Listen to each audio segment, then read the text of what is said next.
lot of updates in the watchmaking training landscape here in the United States. And so I wanted to bring another update on watchmaker training and watchmaker school programs in the US. So the school options change pretty regularly. And that's because, for one, it's expensive to run these schools. The tools and the consumables are pricey. You also have to have highly skilled watchmakers teaching. And then they're very small class sizes. You have about 6 to 8 students usually in one class. So it's a significant expense to operate these schools. So the ones that are inside of workshops like Rolex, Richemont, or Swatch Group, they're really intended to bring more watchmakers into their workshop. Even though they won't lock you down with a contract, they're still intending for you to come work for them. And so they try to focus their training around what they need in their workshop. And what they need in their workshop is not necessarily a watchmaker that could work independently and do restoration, make a balanced staff on a lathe, polish the pivots, rivet it into a balance wheel, get the hairspring back on there, and have the watch running properly. These are not things you will do in these service centers. So they can eliminate a lot of these more complex tasks that would be focused on in a 2, 3, or even a 4-year program like you would see in Switzerland. So that's why we're seeing this big shift from the longer programs to a shorter 1-year or 18-month program. There's some major developments, and then there's some other smaller changes that have happened over the past few years. One of the big developments is that a very top school called the Weiss Watch Technicum has shut down, and it was operated by Rolex. And that was one of the better programs for becoming a full-fledged watchmaker in the realm of restoration, repair, and really getting a full watchmaking education. Now, the Weiss Watch Technicum did not just close down, it actually shifted. That school no longer exists. However, Rolex has opened a new training school in their Dallas headquarters. It's a little bit different. It's not focused on training a full-fledged watchmaker. It's focused around training a Rolex after-sales service watchmaker. So there's some downsides to that, but there's also some pretty big upsides. Instead of being a 2 or a 3-year program, it's now an 18-month program. So it's a little faster, which is nice since you won't be compensated fully as a watchmaker during your schooling. It's also in a much larger metropolitan city, in Dallas. So you don't have to move to Lidditz, Pennsylvania to complete the course. You're also going to be in their headquarters. They're in Dallas.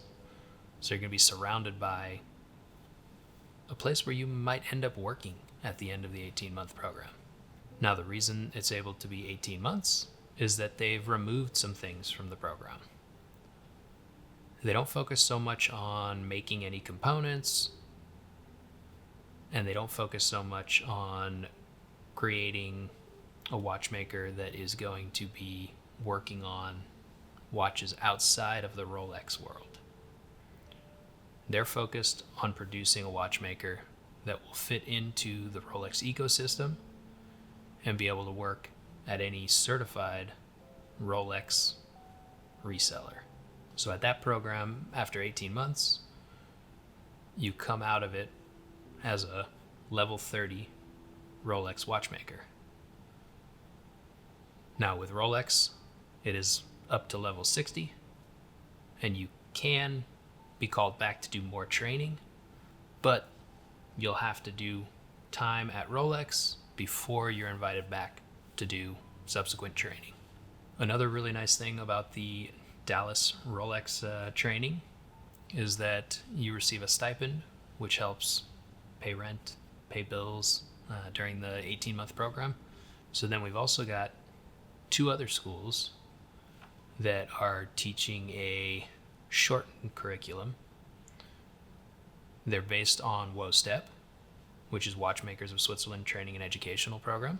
And those are 1-year customer service watchmaker training programs. So that means you're going to get a lot of the basic knowledge in 12 months to work in one of their service centers. Again, they're not going to focus so much on teaching you more than you need to know to move into a starting position in their service center, which is why they've shortened the program from 2 years to 1 year and removed half of the curriculum. But the benefit is that you can get through your schooling in half as much time and then hopefully learn on the job while getting paid. Those schools are the Nicholas G. Hayek Watchmaking School in Miami, Florida. The other school is the North American Institute of Swiss Watchmaking, and that one is also in Dallas. So you've now got 2 schools in Dallas. One is the 18-month training program at Rolex, where you're going to learn specifically to work on Rolex watches.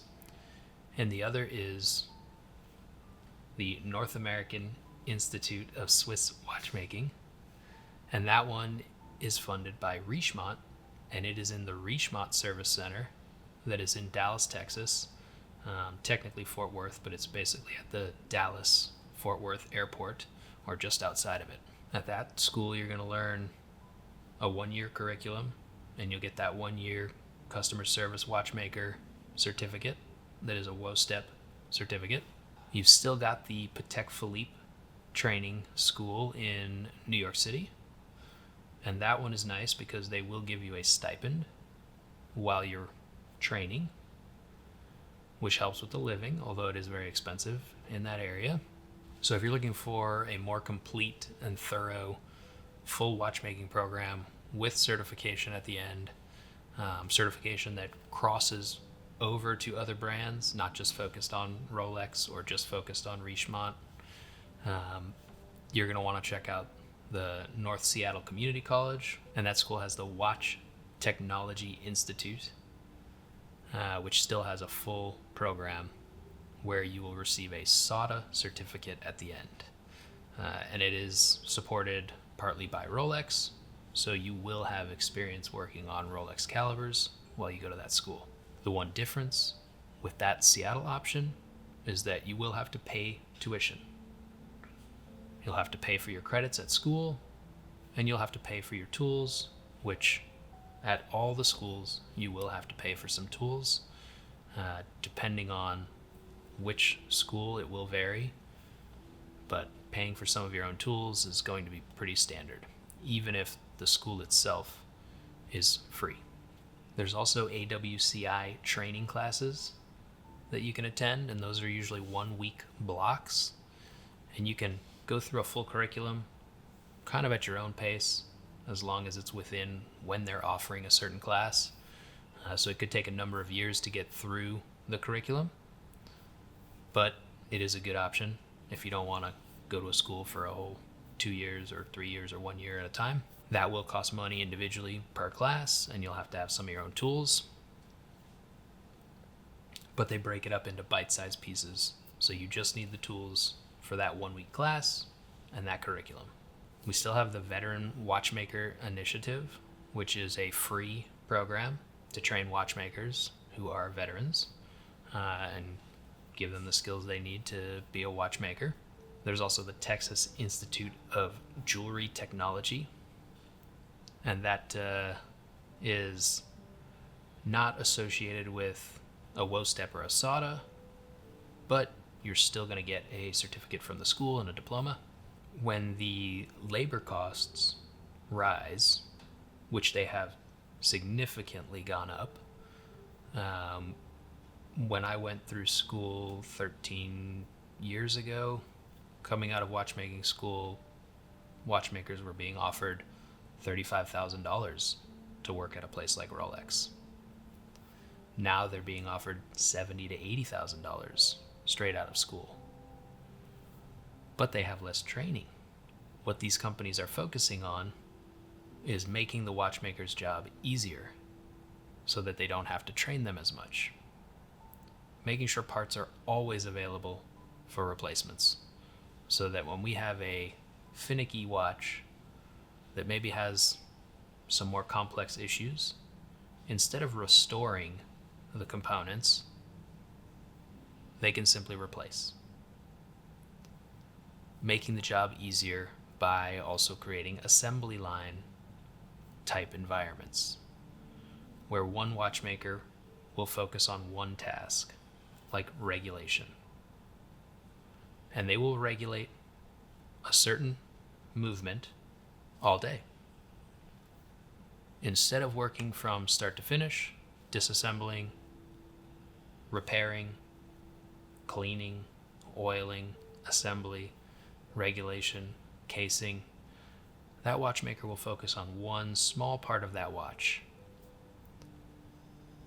That allows them to decrease the amount of training required for a starting watchmaker.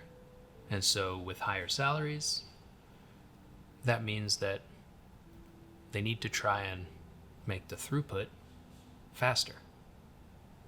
More watches repaired per hour. So simpler schooling is all that's required.